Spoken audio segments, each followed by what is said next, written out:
Listeners, last week I talked about the ways human design can help you reach more readers. But what does that look like in practice? Well, this week, author Patricia Knight Meyer joins me for an experiment, a real, unscripted conversation where I read her human design chart for the very first time and we explored what it reveals about her author platform.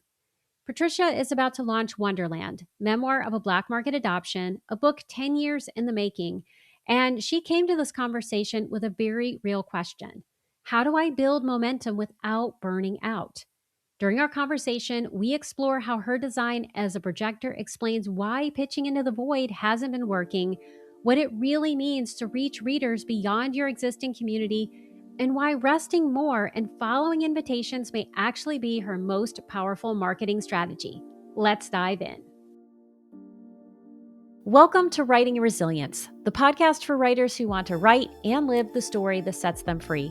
I'm your host, Lisa Cooper Ellison, a writer, transformational and trauma-informed coach, story alchemist, and fellow traveler on the winding road of healing and creativity. Each week, I'll share tools, practices, and conversations that will help you let go of what no longer serves you as you create stories that change lives, especially your own. Together, we'll explore how to trust your creative voice, support your mental health and resilience, work with your nervous system and unique design, and stay connected to your deepest calling as a writer, even when life gets messy. It's time, my friends, to write and live the story that sets you free. I'm honored to walk that journey alongside you, one story and one episode at a time. Well, hello, Patricia. Welcome to Writing Your Resilience. I am so excited to have you on the show today because we are going to do something a little different, a little experimental, and my deepest wish is for it to be very helpful to you.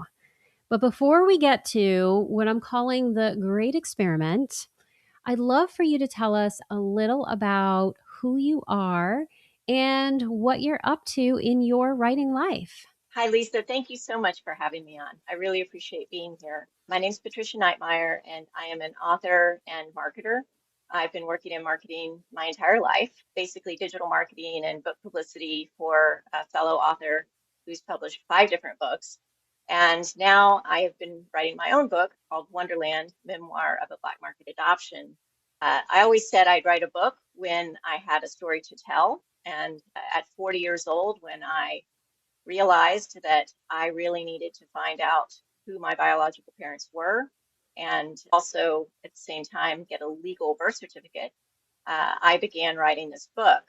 Uh, Part of the reason that I went on that journey is because I'm what's considered a baby scoop era black market baby. And what that meant was that my parents never received, well, they used a shady attorney to obtain the baby, and that attorney blackmailed them out of $30,000 with the threat of taking me back. They never delivered my birth certificate. They never received my birth certificate. They never got any adoption papers whatsoever. And by the time I put all these mysterious pieces together at about 18, 19 years old, I was a single mom myself, standing in my birth mother's shoes. So I put off trying to figure out what the truth was behind the story.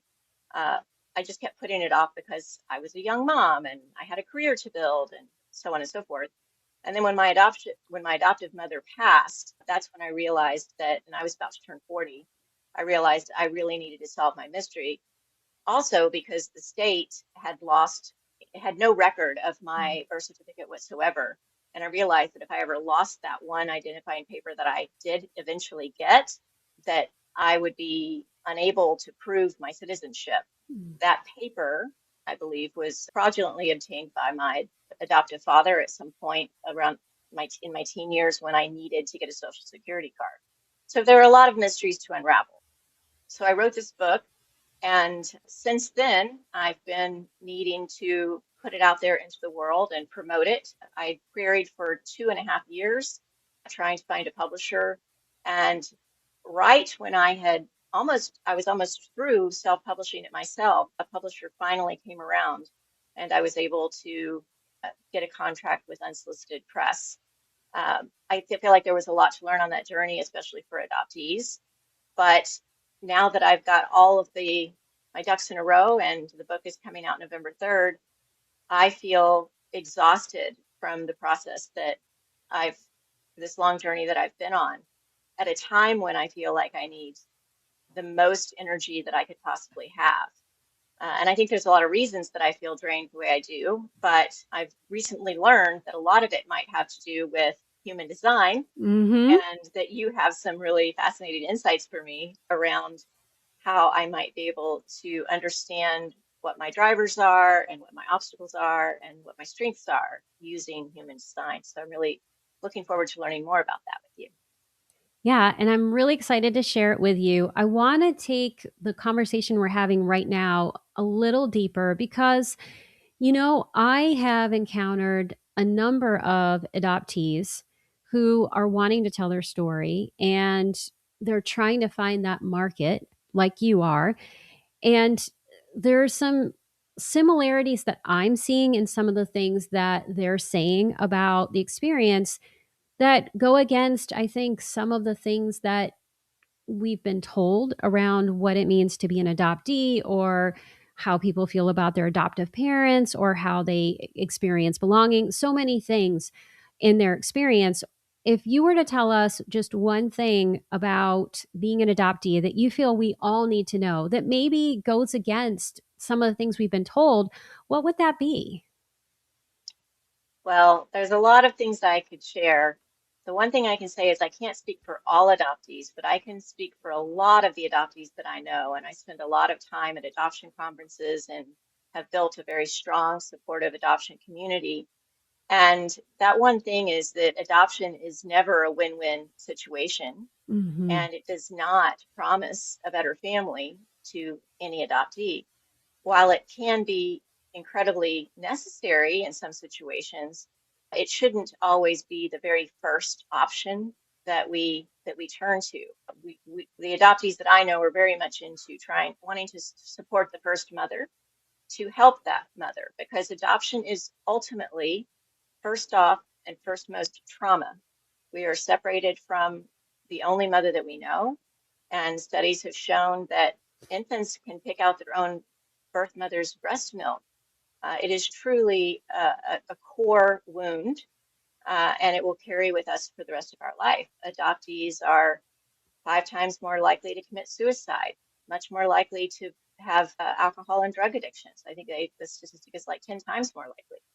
So for every baby that we save, we have to understand that if there's a way to keep them with their mother, there'll be and first mothers too have a much higher incidence of suicide, fatality, and drug abuse.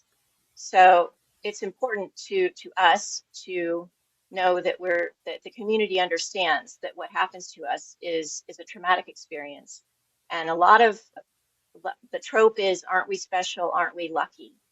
And we are fortunate to have adoptive parents, many of us who are very loving in stable homes. And but there two things can be true at once, right?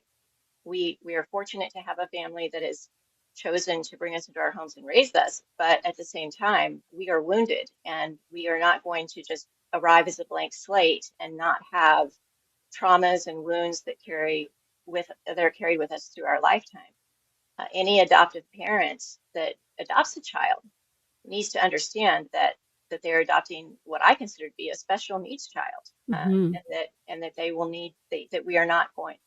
We were eventually going to want to know where we came from, and and have access to our medical records, and ultimately just not feel magically poofed into the world.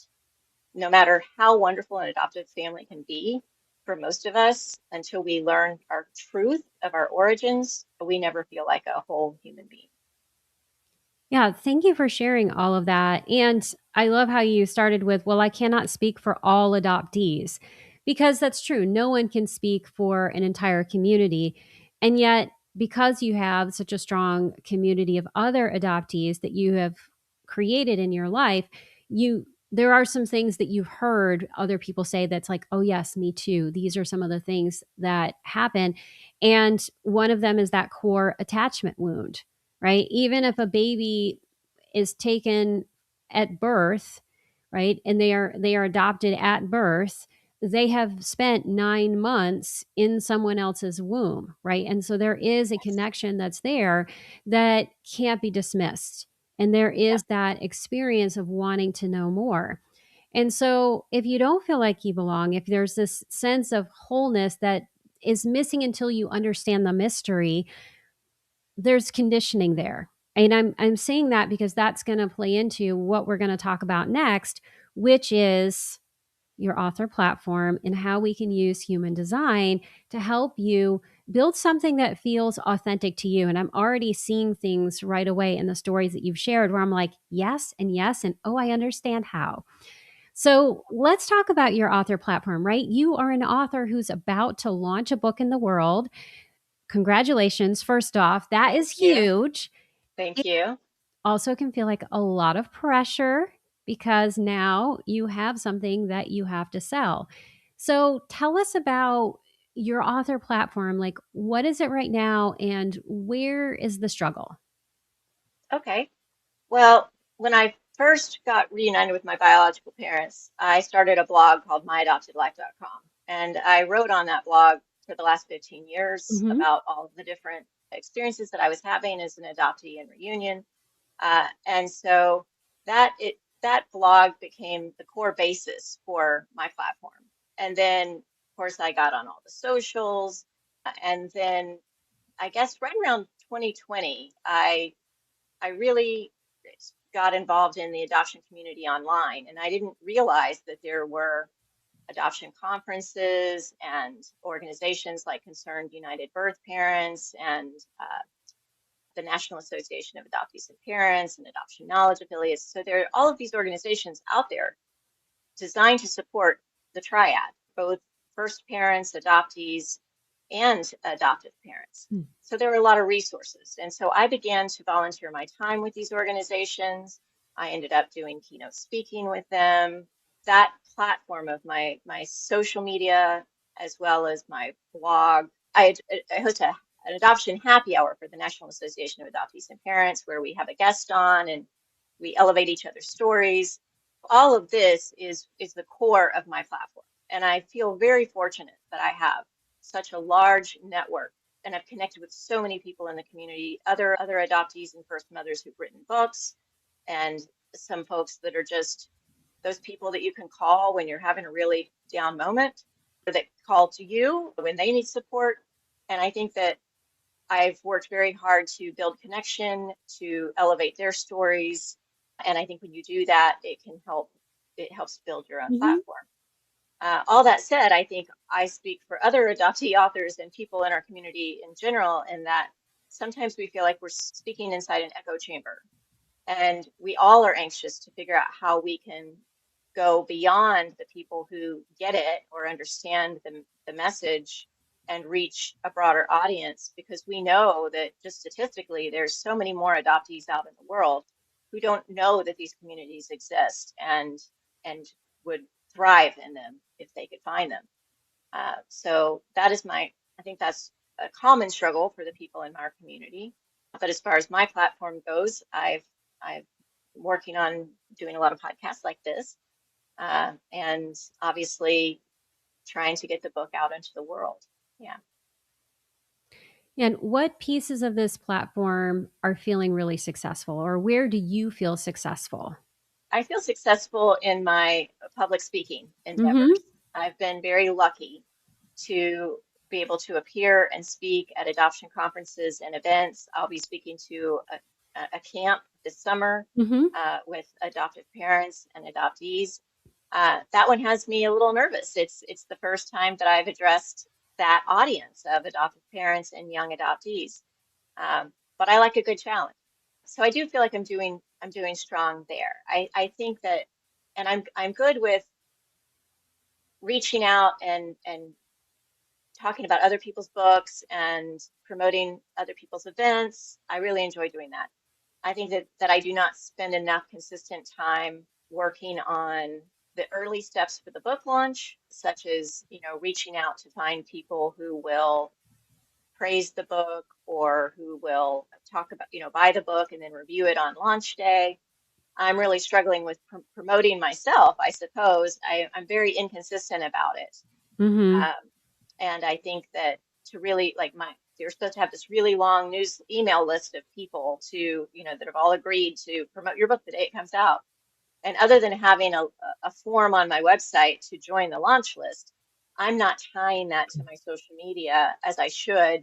And I don't know if it's just like this hesitancy. I don't want to look like I'm marketing my book because I really Mm-hmm. do believe in things happen organically and authentically. And so I think that I probably struggle a little bit with asking the bigger asks as Mm-hmm. far as, hey, would you be interested in me sending you an advanced review copy so that you can put this out in the world in November, that sort of thing. And it's also finding the time to do it. I'm a one-person show, and there's a lot of things to do around a book launch, including applying to the awards and staying on top when the awards are coming out and just posting daily, all of that. Mm-hmm. So you just mentioned posting daily. How are you feeling about social media? And like, let's get real here, okay? And you might see like, I love this and this is great. So, and if that's what's real, that's great. If it's not, I want to talk about how are you feeling about like social media or other places where you feel like, I feel like I'm pitching into the void. I feel like I'm sending things out and it's not being heard. Anything Yeah, like that that you're facing that feels like that pain point or like, ugh, I really don't want to do this. yeah. Well, I'm not people who see what I put out may think I might say I'm not very technically inclined. So I'll put something. People in my community always say, Patricia, the reels you put together after such and such events are so wonderful. But it takes me like 5 or 6 hours to do that Mhm. reel because if I don't do something every day, I forget how to do it. And so then I'm relearning and I'm probably doing it the harder way. And so the voice in my head is always, you are so bad at this. Mm. And oh, there I go again, messing that thing up, having to start over again. So I get very frustrated and anxious around, I find it very hard and meticulous. And so I think sometimes I just ignore it until it's something that I really just can't ignore. And then I'll make myself, okay, you're going to spend the next 3 or 4 hours doing this, and that's all there is to it. And the voice in my head is like, why does this look so easy for everybody else? Like, what is wrong with me that I can't do this easier? The other thing that when you're talking about this, that I think is just as far as you want to know what's in my head and what my really deep, dark core challenges are, is that I had hired an assistant who's a fabulous, talented young woman to help handle all the moving parts, the details. I'm world's worst and very unorganized, and she was on top of all of it. And just as I was coming, this was all to start the book launch. And then I got laid off. And I have been making a lot of sacrifices to get this book into the world. And part of that sacrifice was I built a tiny house in my daughter's backyard so that I could live basically rent free to spend every penny that I had and extra time and energy getting the book into the world. I started that when I thought I was going to be self publishing, but also there's a lot of money that goes into traveling for marketing and all of that. And so when I lost my job in April, I felt like the rug had been pulled out from underneath me, and I had to now have to go look for another job, and I had to stop using her. And so it just felt like, you know, 2 steps forward, 1 step back. Now, Mhm. there was another voice in my head that was saying, well, maybe the universe wanted it to happen this way. It's not like I'm broke. It's not like I don't know how I'm going to feed myself tomorrow. But I thought, well, maybe this is, the world saying, Patricia, this is the time for you to focus on your book and gives you all the time and energy you need to support this launch properly. And this may also have a lot to do with adoption, this feeling of, doom and worry and needing to have that security blanket in place. So there's this other feeling of like, oh, could I really do that? Can I really be that brave? Could I really just not look for a job Mhm. for 3 or 4 months, and focus on the book? So I think I struggle a lot daily with, do I look for a job or do I focus on the book? I really appreciate how you're sharing the behind the scenes of what it's like to really be an author. Like all of the efforts that it takes, all of the money that it takes. There are a lot of things that people don't realize are part of the book launch process. And so there's a lot that you're trying to juggle on top of this unknown of, I don't have a job. And what do I do with that? And one other thing, which is huge, is that I try to remind myself that I didn't write this book to make money. Mm-hmm. I want it to be successful because I want the message to get out into the world.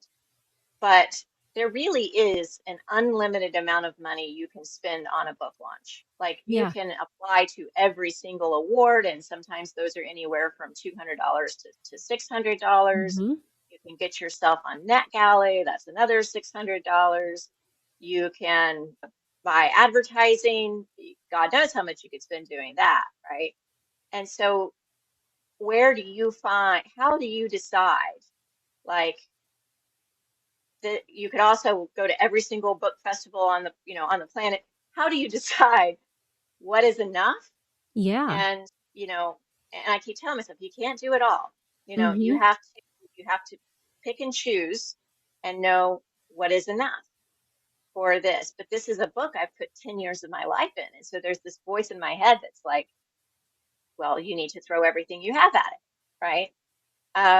So that's the struggle too, is Yeah, figuring out how how do do you you work smarter rather than harder. When you have a financial ceiling, which we all do, how do you know the right ways to move forward?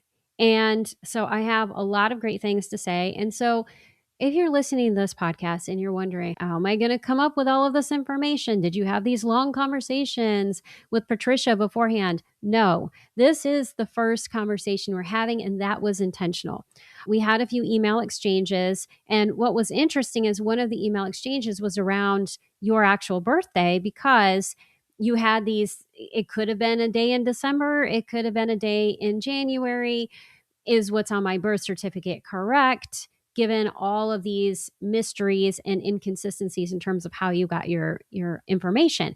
yeah. So that's the only conversation that we had. And so I'm going to share some things about you. And because we've not talked about them, I want you to just tell me, like, yes, that's correct, or no, that's not. And I don't have any attachment to it, because my goal is really to support you and to help you leave this conversation having some answers to these questions around, like, where should I place my effort? How do I go forward? And do I look for a job right now or do something different? Right? So how can I figure out what's right for me? So if I'm looking down and you're watching this on YouTube, that's because I'm looking at Patricia's body graph. And so I'm going to put that in the camera so people can see it for a second.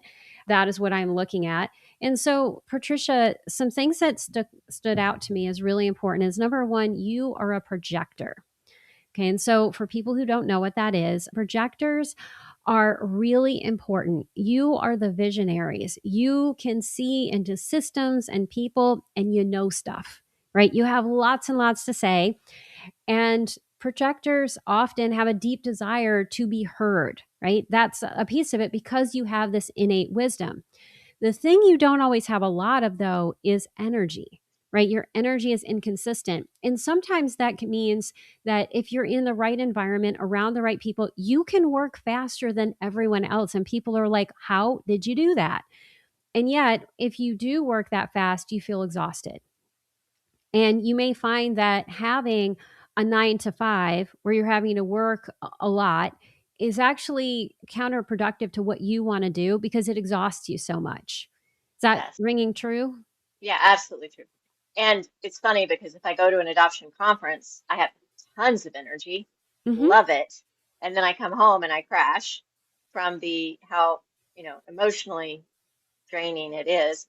But I've often thought if I could be in a room with these people working 24/7 every day, I would never, like, I would be excited to get out of bed every day, right? Yeah. You would be excited to go to bed, and then you would probably have some chronic health conditions because you would be Maybe. around too many people. And this is the interesting thing, is that, you're talking about a topic that is emotional. So of course there's an emotional component to this, but actually it's just being around other people's energy. So for you in particular, it's really important to have breaks, and have breaks away from other people. And that includes the people in your home if you live with other people, because you can love people all you want, but sometimes if their energy is different, that energy will exhaust you. So, as an example, I'm a generator. I have that steady supply of energy. I am somewhat the energizer bunny. If you and I were together, and especially if other things were aligned in our charts, you would do a whole lot of work. And then you would feel really exhausted and you'd be like, why does this keep happening to me? It's just an energy thing. And having this time alone, right, breaks in your schedule where you are literally by yourself is important because you're highly intuitive. So there's this piece of your chart, which is your spleen, like which is a center in your body that's related to intuition, and it is lit up. And so you're a highly intuitive person, and that is actually your authority. Like, where does your yes come from? It comes from your spleen and this immediate knowing of what's right for you. And one of the things it also shows is that a piece of that is about timing. Like, right timing deep down, like it's time to do this or it's time to do that. And when you follow that, you see the world open up for you, right? And you know that you're going in the right direction. The challenge you face is that you have a defined head and ajna. So these are two parts in the up of your upper chart where it's all about the ideas and having the pressure to have a lot of ideas and then to process them, right? So you have all of that, which means sometimes it would be very easy for you to kind of make all your decisions from the neck up. What do you notice about that for yourself? Well, I do notice that my head and heart are often torn, Mm-hmm. uh, but I usually regret it when I don't trust my gut instinct. I I have had experiences like with trying to choose the cover for my book. I sought a lot of external validation for my choices, and ultimately I ended up going with what my gut told me I wanted to Beautiful. do. I was also, though, very disheartened when it was weird. It was confirmation when people in my community were saying these aren't the right covers, but at the same time I was sort of bummed because I just wanted it to be over with. Mm-hmm. But I kind of learned that there's some things, especially in your book journey, that you really do have to just trust yourself on. And as I've gotten older and in my 50s, I've learned to listen to that quite a bit more. It's funny that you mentioned about needing that time away because I've worked remotely for 20 years before it was even a cool thing to do. I work Mm-hmm. remotely. And the thought of going into an office, I don't even look for jobs like that anymore because I know like that to me is, like you said, incredibly draining. So I do think you're very much on the right path with everything that you're saying so far. And it's so Yeah. interesting that you said that your head and your heart feel torn because, again, I'm pulling this up. Where your energy, the colored parts of your chart, here's your head. That's actually your intuition and your sense of pressure around it. Look at how far apart they are. Everything Hmm. else is open. So, yes, you do feel split. And actually, that's another piece of it is that not just that your energy is split apart, but that, yeah, you have this innate desire for completion. So when you are out in the world, and it's interesting because it also aligns with that attachment wound, you're looking for communities where you belong, right? And looking for this sense of completion. And I think people can see that as a negative, right? Oh, why can't you just be a complete in yourself? Well, sometimes our energy is looking for the plug. And that's not a bad thing. We just need to embrace, like, oh, yeah, that's how I work. I'm looking for the plug. And when I'm in those right communities, I find that plug. And I think that's really important for you because as a projector who is building an author platform, and this can feel a little tricky. Like, this is a piece people sometimes go womp womp when I share this, is that for projectors, you have all of this insight, all of this information that is so important. And it's really important to share it with the right communities and to be invited, right? To be invited. So, what does that mean? Doing a whole lot of pitching doesn't work. And you may find this like you've like, oh my God, I pitched all of these podcasts, or oh my God, I pitched all of these essays. And when it wasn't aligned with your inner knowing or you weren't invited, they didn't say like open call or like I did. I said, I have this episode I want to do. Who's interested? What did you do? You connected with that invitation, right? So I Hmm. think that's going to be really important. It's not to try to do things from your head, but to really trust in right timing, to look for the invitations, and then not just look for these invitations, but to say, is it the right invitation for me? Right? To take that extra step, that extra pause to say, what does my spleen tell me? That's spot on. It is. And when you were talking about needing a plug to plug into, it made me realize that if I do spend too much time alone in my head, in my room, doing my thing, I feel like a pressure in my Mm-hmm. body, an energetic type pressure that almost feels like a pressure cooker. And Yeah. that it's when I do get these opportunities, like to connect with you or to go speak somewhere or, do a Zoom call with my community, I feel like it's suddenly like a release valve, like the Mm-hmm. steam is releasing. And I immediately feel calmer, less stressed out, more in the flow, I guess is the way you could say it. But if I don't create those moments or engage those moments when they arrive, I can feel that it's like a tension building. Mm-hmm. But when you were talking about things that you get invited to, it made me think about this a lot because it's maybe just a theme, but it feels like in things that I've been invited to, the things that they have sometimes been terrifying.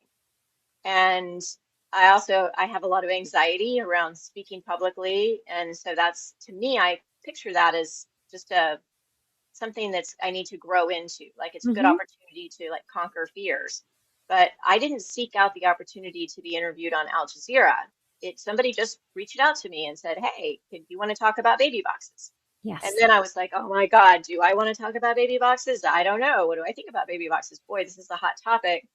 Ultimately, I did it because they found me. I feel like when that happens, I feel like the universe wants you to do this, Mm-hmm. And then I don't know what you know about believe about synchronicities and dates and things like that, but same situation with getting invited to speak at this adoptive parent camp in Mm-hmm. July. The date to apply to speak was my birth father's birthday. And the date of the camp starting was the anniversary of our meeting in reunion. Oh, wow. I'm a pretty spiritual person. But oddly, I didn't recognize that. I shared it with my daughter, and my daughter wrote back. She's like, "Mom, of course you have to do this. It's got spirit message all over it." And I'm like, and then I saw the dates, and I said, "Oh, well, again, it's something that I feel very challenged. It's good. I'm going to grow out of this."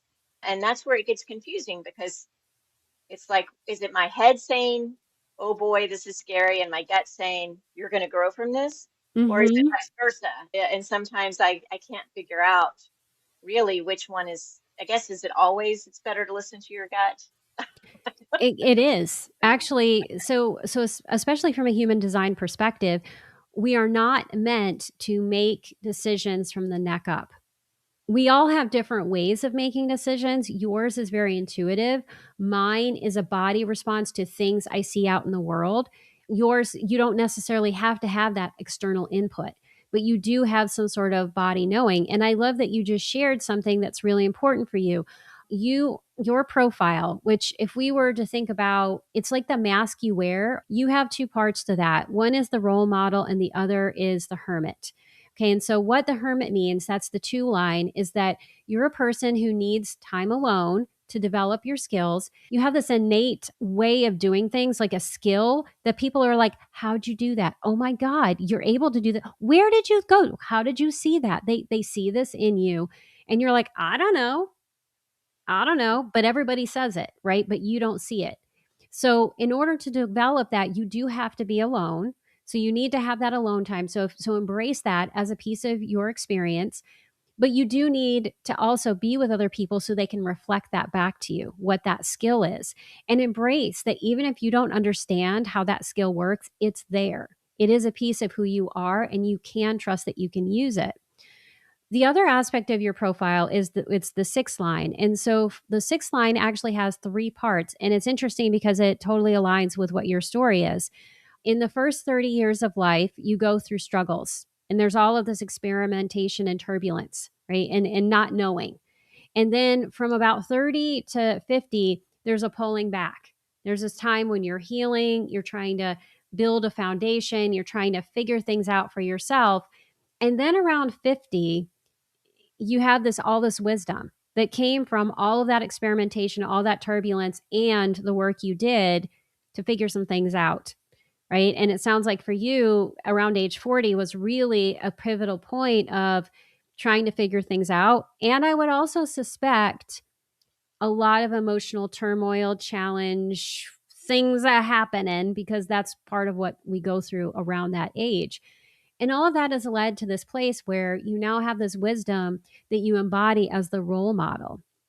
So, and it's not a wisdom of like, oh, I learned all this stuff and I can, tell you all about it. No, it's like I have lived, and let me just share what I have learned from living. And so these are two pieces of your design. So when you start thinking about like, okay, what do I need to talk about? How do I need to talk about it? Those are two things you can do, because really embodying who you are, sharing little bits of your story. And when I say little bits of your story, I don't necessarily mean sharing your book, right? So you did some of that in your blog, and I invite you to share some of that in essays, right? Where you are invited to share your experience. But anytime you can just share a little story that really points out something in someone else, that's one of the ways that you can connect, and doing it from a place of joy, right? For you in particular, how are you going to get these invitations, right? It's from connecting with your own yes and following your joy. And I'm going to give you a specific example. You knew this book was important. You pitched it for a couple of years. You had a lot of rejections. All of this is very normal, and it's what happens when we start trying to publish a book. And you took matters into your own hands and you said, you know what? This book is coming out. That's a very different energy. You were living in the energy of yes. You had an expansiveness about this. It was like, I am open, it's happening. And what happened? Just when you had figured out what that looked like for yourself, you were living in your power. A publisher came to you that you probably pitched. It's not like you did nothing, I but did. you Yeah. pitched them. And then they were like, you know what? This is a yes. Yeah. It was actually a year and a half later, which is Mm-hmm. pretty common. Yes, yes, and that's And then another thing for people to hear, is that it does take a long time.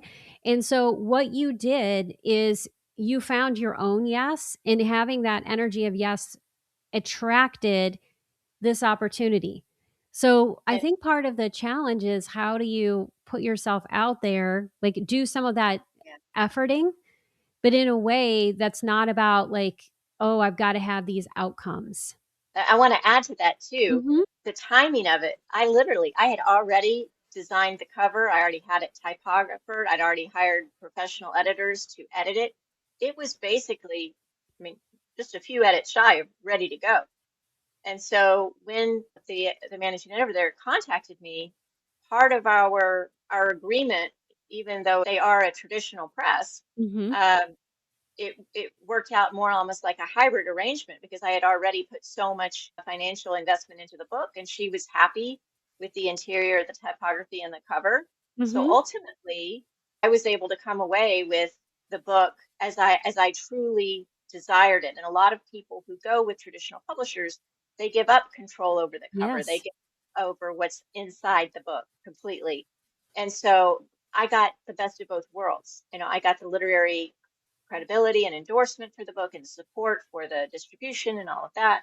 But I also got to keep all of the design elements that meant so very much to me. And so I really do feel like you were right. Like when I decided, like, well, I'm not going to let this stop it. Mhm. And I was in a more positive headspace. That is truly when things began to turn around, for sure. And what you said about the 40s, that was a very difficult time, like Yes. 30s and 40s. Lost my mother, reunited with both my biological parents. The reunion with my birth mother went horribly wrong. Mm. Uh, got a divorce because the spouse was very threatened by my reunion with my birth father. And within a year, I lost my job, and the house I was living in burned down. I mean, Yep. I couldn't have gotten any lower than that. Uh, and now at this time in my life. A lot of that, some of that is in this book. Some of it will be in the next book I want to write. Now, whenever bad things happen, that is a wonderful reference point to, Mm-hmm. hey, at least all that stuff's not happening, right? Right. Things can always be a lot worse, and I try to live in that sort of a place of appreciation and gratitude. I love that because, and it's so important because we can take that time and go, oh my God. And then we can build fear around it. Like, oh my gosh, is that going to happen again? And I work with so many people who have, this is your Uranus opposition period, usually about 38 to 44. The peak is 40 to 42. Shit is hitting the fan during that period of time for most Interesting. people, and it's there not to punish you but to help you become your full authentic self. There is something that you have to tap into to move through that, and if you can fully embrace it, that is how you get to this place right now where you're like, wow, I have a lot of uncertainty. Some things have happened that I would not wish on myself, and yet because I have gone through all these other things, I have the faith and the wisdom to go through it because I've already done that and this is not nearly as bad. So that's part of that. I'm sharing that just to say that's part of the wisdom that you bring to the table that you can talk about, right? Because you will have to put yourself out there in a certain way.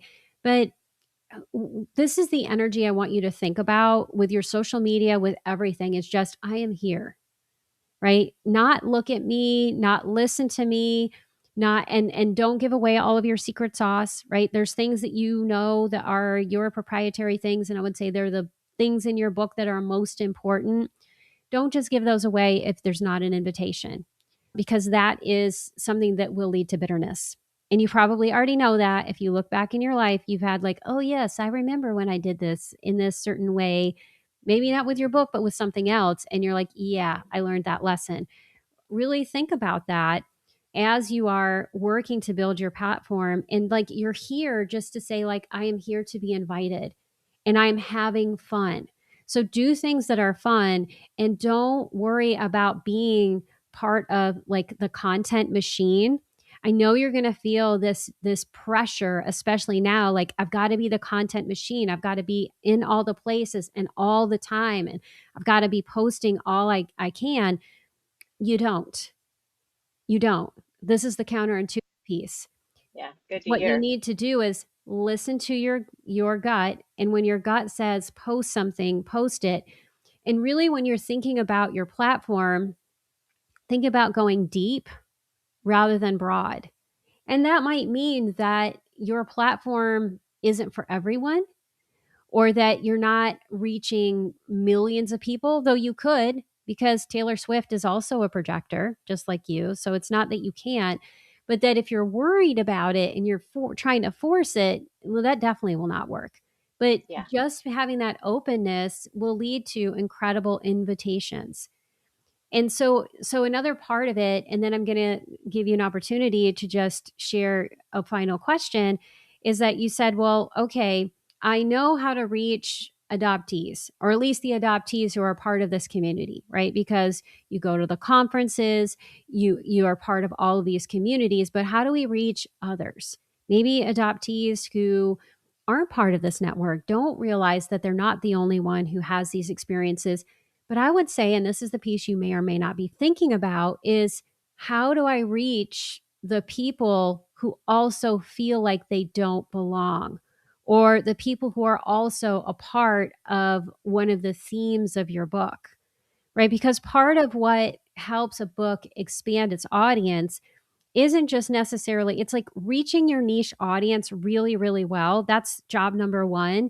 Job number two is saying, like, who else? And Yeah. then how can I speak to that? That's a very good point you make because a large part of my story is about the fact that when earlier in our conversation, when I said adoption doesn't necessarily guarantee a better family, um, I love my adoptive parents. They did the very best they could and they loved me deeply. However, I think that the trauma of raising a baby that no court had called their own exacerbated their addictions. My mother was an alcoholic and very verbally abusive, and my adoptive father, who was about 300 pounds when I was adopted, he grew to 650 Mm, pounds before he passed away in my early 20s. He couldn't walk. He was very disabled throughout my life. There were a lot of fatherly things he couldn't do because of his weight and his pain. And so, I do think that there's an audience for people who are interested in addiction. Mm-hmm. When they talk about comparisons to my story, uh, I often talk about The Whale, the movie The Whale, Yes. if you're familiar with that, Mm-hmm. and The Glass Castle. Those two pretty much sum that up. So I do believe that this is a story not just for adoptees, but also 1 in 5 people know or are related to someone who is adopted. So Mm-hmm. there's also, a strong connection for people who are just interested in learning more about the adoptee mindset as well. Yeah. Yeah, absolutely. And I would say also people who are dealing with family secrets, Oh, yes, that too. Yeah, a because lot of there is family a secrets. big piece about secrets. And so Yeah. here's what I want you to do. It's like I'm sharing this information with you. Later on, when we are not on this podcast, I want you to go back over some of this and just say what feels right for me, what feels right. And you can ask other people's opinions if you want to, but they don't matter as much as your own, right? What does Mhm. your gut say? And then tell me about it later. I am curious. But I Yeah. want you to just really pay attention to those things, because that's how you're actually going to grow your author platform. I'm going to reiterate a couple of those things, and then I want to see what your takeaways are from this. And so, really, like, understand where your yes is. That is your spleen. Lean into the fact that you need to be alone until you don't. And that sense of pressure is a signal that you're ready for connection. The connection is important, and connection is going to help you learn something or be a part of your chart that you're not able to do when you're alone. Depth is really important, and allowing yourself to show up in a way that invitations are possible, but that, like, let go of the idea that I have to pitch a whole bunch of places. Tell people, I am really interested in being on podcasts. You can say Mhm. that, you say it today, or you don't have to try to put out that energy, because it's largely not going to work. And I'm not saying that to be discouraging. It doesn't work for Mhm. me either because of how my chart works. I've had to let it go, and it's actually been freeing to be like, "Oh, I don't have to put my energy out there like that. Oh my god, unless I feel that inner urge, that pressure that you're talking about, then I do it." So those are some of my takeaways. I could of course talk about tons of other things in your chart, but what do you want to take away from this conversation? Well, I tell you, it is a little liberating and freeing to hear you say these things, right? Because there's things that have been, that little voice in my head has been, after me, oh, you should be doing this, you should be doing that. Mhm. When really everything that you've told me is very validating. You've allowed me to look back on the greatest opportunities I think that have come along and recognize that how they came into my world and how I believe I attracted them. And you're right, a lot of it was not about pounding the messages out there, and it doesn't come naturally, and I don't feel it in my gut. And I think you've given me permission to really just, if anything, a reminder and validation that when you really do listen to your core, uh, and get out of your head, that's when the best things happen. Um, and I actually am really curious, and maybe you could share with me after or now, I don't know. How do I learn more about my own specific human design in relation to all these different things that you're telling me about? Because I'd love to learn more about this. Well, I will give you a few different options. One, I am going to go over some of these things in a deeper way on May 27th when I teach Build an Author Platform that aligns with your design and nervous system. So, we're going to talk about the practical aspects of that and repeat some of these things, because human design is its own language. You told me you've been doing some research, so like, oh my God, there's all these things. And so, repetition is important. I will also very soon have reports that are for sale where people can learn more about that. And I do offer some individual work and group work around human design, which is going to be coming in the fall. Because here's what I really am coming to understand about it is, learning these aspects are great, but really you're meant to live your design. And so having places where you can have accountability, you can talk about, oh, I tried this, here's how it worked, or oh, what about this or this idea, and you can experiment over time, I think is more beneficial. Because as you're seeing right now, it's like, oh, well, okay, these are the experiments in the past that worked for me, right? This is how I got these invitations. Now the goal is, okay, how do I replicate that?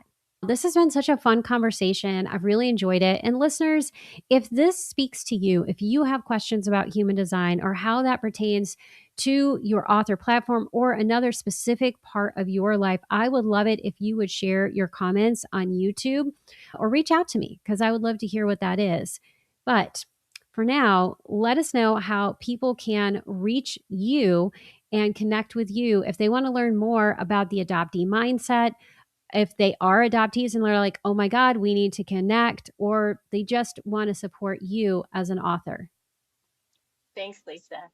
Well, I think the main place to go to is my website, which is there is a memoir page there if you're interested in the book. On that page, you can sign up for a launch list, which will keep you up to date on all about what's going on with the book, when it's coming out, and also some free giveaways that I have going on.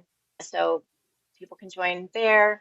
I'm also on all the socials, either under @myadoptedlife on TikTok and Facebook, Patricia, and then on Instagram @somebody'sbaby. But all of those socials are on my website. Really the best place to connect with me. Also, I can hook you up with any of the adoptee organizations. I have a lot of resources, books, and links for adoptee support and networking on the site as well. So thank you so much. Well, thank you for sharing all of that. And listeners, Oh, all of that will be in the show notes. Oh, yes. And this is the book you're looking for. Beautiful. So Yeah. if you are listening, Patricia just shared her book, so you can see it if you go to YouTube. Also, if you go to YouTube, it's funny, we talk about Easter eggs in stories, which are like, these little gems. And I'm seeing a little gem in your background that you have a very sweet bunny who has hopped around. So that is a lovely thing that listeners can look for towards the end of this episode because your bunny is so adorable. So we will talk about your bunny afterwards. For now, I just want to thank you so much for being here, for being part of this experiment, and for playing with how human design can help you embrace more of who you are. I am so looking forward to putting it all into practice. Thank you so much. Thank you so much for listening. If you would like to connect with Patricia, learn more about her book, Wonderland, Memoir of a Black Market Adoption, or support her launch, please see the show notes for this episode. And if you'd like to take today's conversation a little deeper, get out your journal and write about this. Think about a time something meaningful came to you through an invitation rather than effort or force. What did that feel like? And what made you say yes? You can make my day by sharing your thoughts in the comments. And speaking of your thoughts on the podcast, I'd like to give a quick shout out to You Babble, Roshanra Healer, and Nikita Kane 6899 for sharing your reflections on my recent episodes with Tia Levings and Sue Williams Silverman. It was so wonderful to hear from you.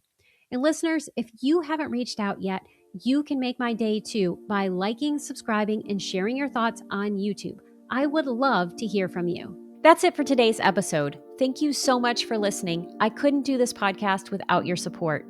If you love this episode, here are 3 simple ways that you can keep this show thriving. 1, subscribe to the show on Apple Podcasts, Spotify, YouTube, or your favorite podcast platform so you never miss an episode. 2, leave a 5-star review so others can find the show. 3, join my engaged dynamic community by signing up for the Writing Your Resilience newsletter. As a thank you, you'll receive a free copy of Ditch Your Inner Critic, 5 tools to transform self-doubt into self-support. Until next time, remember that your story matters. As you write and connect with the truest, most authentic version, you become not just the writer, but the person you're meant to be. And that, my friends, is the real freedom writing can offer.